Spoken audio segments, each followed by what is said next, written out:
The chilling wave of visa revocations targeting international students in the United States has sent shockwaves through academia, exposing a chilling undercurrent of political repression masked as national security. Over 600 cases, a number that continues to climb, have been documented by Inside Higher Ed, impacting students from more than 100 colleges and universities across the nation. These students, many with impeccable academic records, have found their F1 or J1 visas summarily revoked, their dreams of education and a brighter future shattered. The catalyst for this unprecedented crackdown appears to be a newly implemented State Department initiative, allegedly fueled by artificial intelligence. This initiative, according to Axios reporting, aggressively scours social media for foreign nationals who appear to support Hamas or other designated terror groups, resulting in swift and often devastating visa cancellations.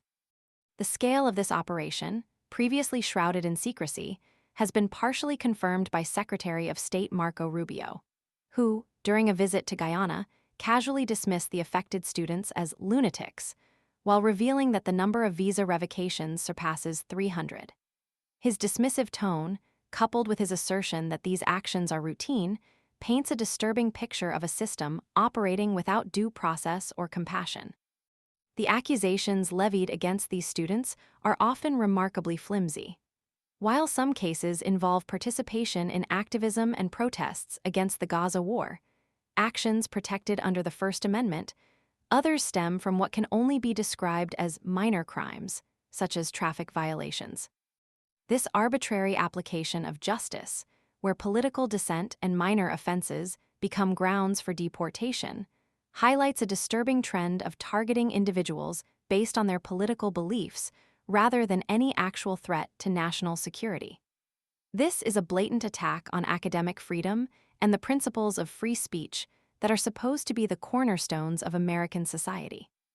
The human cost of this aggressive campaign is undeniable. The stories of affected students paint a harrowing portrait of fear and uncertainty.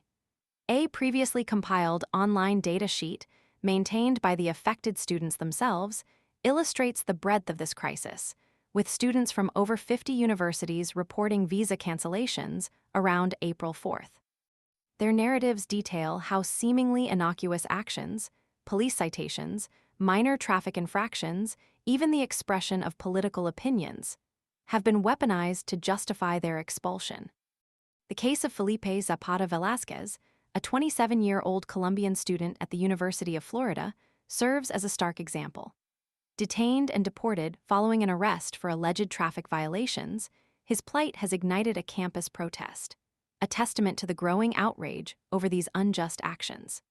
His story underscores the vulnerability of international students who are often hesitant to speak out for fear of jeopardizing their already precarious status. Two other cases, that of Mahmoud Khalil, a recent Columbia University graduate who led pro-Palestinian demonstrations, and Rumisa Öztürk, a Turkish student at Tufts University who penned a critical op-ed on Israel, have also garnered widespread attention. Both are now incarcerated by ICE, fighting their impending deportations on the grounds that their actions constituted protected free speech. Their legal battles highlight the inherent conflict between the administration's attempts to stifle dissent and the fundamental rights guaranteed by the First Amendment. The chilling implications of this crackdown extend far beyond the individual students affected.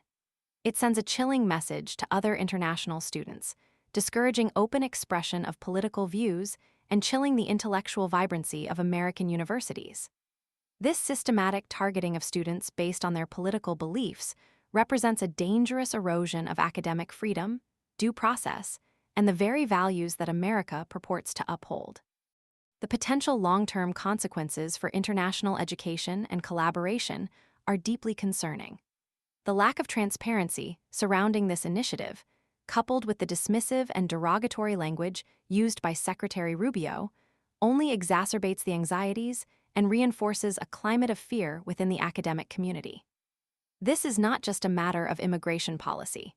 It is a direct assault on the principles of freedom of speech and thought that are foundational to a thriving democracy. The fight to protect these students and to safeguard the principles they represent is a fight for the future of American higher education and the fundamental rights of all individuals.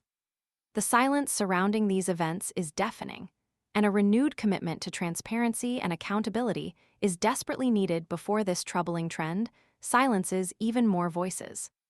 The systematic targeting of international students, based on their beliefs and expression, signifies a profound threat to the principles of freedom and academic freedom that America espouses.